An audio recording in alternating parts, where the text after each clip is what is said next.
AP EAMCET 2024కి సంబంధించి BiPC counselling B Pharmacy మరియు ఫార్మడీకి సంబంధించి సెకండ్ ఫేజ్ సీట్ అలాట్మెంట్ మనకి కరెక్ట్గా ఏ టైంలో రిలీజ్ చేస్తారు, మనకి ఫస్ట్ ఫేజ్ కౌన్సిలింగ్ లాగా ఈసారి కూడా అవుతుందా, మీకు ఒక క్లారిఫికేషన్ అయితే వీడియోలో డీటెయిల్గా చెప్తాను. వీడియో లైక్ చేయండి.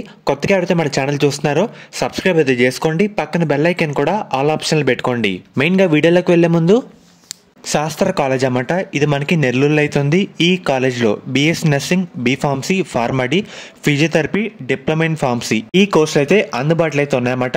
సీట్స్ కూడా మనకి అవైలబుల్ అయితే ఉన్నాయి. మనకి అడ్మిషన్ కౌన్సిలింగ్ ప్రాసెస్లో కూడా ఈ కాలేజ్ అయితే ఒకసారి వెరిఫై చేసి పెట్టడానికి అయితే ట్రై చేయండి అన్నమాట. ప్లేస్మెంట్స్ కూడా మనకైతే మంచిగా అయితే ఉన్నాయి. అండ్ అలాగే దీంతో పాటు మనకి మేనేజ్మెంట్ సీట్స్ కూడా ఈ కాలేజ్లో అవైలబుల్గా అయితే ఉన్నాయి. అది కూడా లిమిటెడ్ సీట్స్ మాత్రమే అయితే ఉన్నాయన్నమాట. మీకు ఎటువంటి డౌట్ ఉన్నా సరే ఒకసారి ఈ నెంబర్స్కి అయితే కాల్ చేసి వెరిఫై అయితే చేసుకోండి. మెయిన్గా మీరు ఒకసారి స్క్రీన్ మీద చూస్తున్నారు కదా, మనకి ఇక్కడ సెకండ్ పాయింట్లో ఏమని చెప్తున్నారంటే మనకి సీట్ అలాట్మెంట్ December 24th సాయంత్రం 6 గంటల తర్వాత రిలీజ్ చేస్తామని చెప్పారు. సేమ్ ఇదే మాట మనకి ఫస్ట్ ఫేజ్ నోటిఫికేషన్ కూడా వాళ్ళు క్లియర్గా ఈ పాయింట్ అయితే మెన్షన్ చేయడం జరిగింది. కానీ మనకి first phase BiPC, B Pharmacy, PharmD seat allotment ఎప్పుడు వచ్చిందంటే మధ్యాహ్నం 1:15కి అయితే అలా రిలీజ్ చేయడం జరిగింది. మనకి సెకండ్ ఫేజ్ కూడా మనకి ఈవినింగ్ 6 తర్వాత అని చెప్తారు. కానీ మధ్యాహ్నం మనకి 1 తర్వాత నుంచి మీరు వెబ్సైట్ అయితే చూస్తే ఉండండి.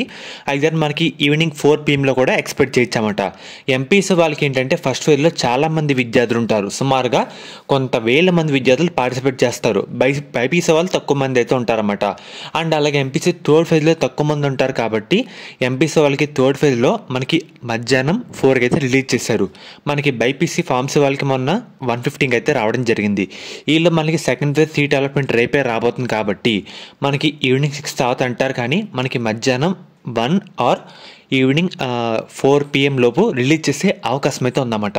మీరు వెబ్సైట్ అయితే చూస్తుండండి. నేను కూడా చూస్తూ అయితే ఉంటాను. మీరు మధ్యాహ్నం కరెక్ట్గా 1 తర్వాత నుండి వెబ్సైట్ అయితే చూస్తుండండి. ఎవరైతే సీట్ అలాట్మెంట్స్ కోసం వెయిట్ చేస్తూ ఉంటారో వన్స్ మీకు రిలీజ్ అయిన వెంటనే మన యూట్యూబ్ ఛానల్ కూడా అప్డేట్ అయితే చేయడం జరుగుతుంది. సెకండ్ ఫేజ్ కౌన్సిలింగ్లో తక్కువ మంది విద్యార్థులు ఉంటారు కాబట్టి మనకి ఫాస్ట్గా రిలీజ్ చేస్తారు. మధ్యాహ్నం 1 నుంచి మీరు వెబ్సైట్ చూస్తుండండి. మనకి 1:30 లోపు రావచ్చు, లేదంటే 4 కన్నా రిలీజ్ చేసే అవకాశం అయితే ఉందన్నమాట. అంతే తప్ప 6 వరకు అయితే వెళ్ళదు. ఇదైతే గుర్తుపెట్టుకోండి.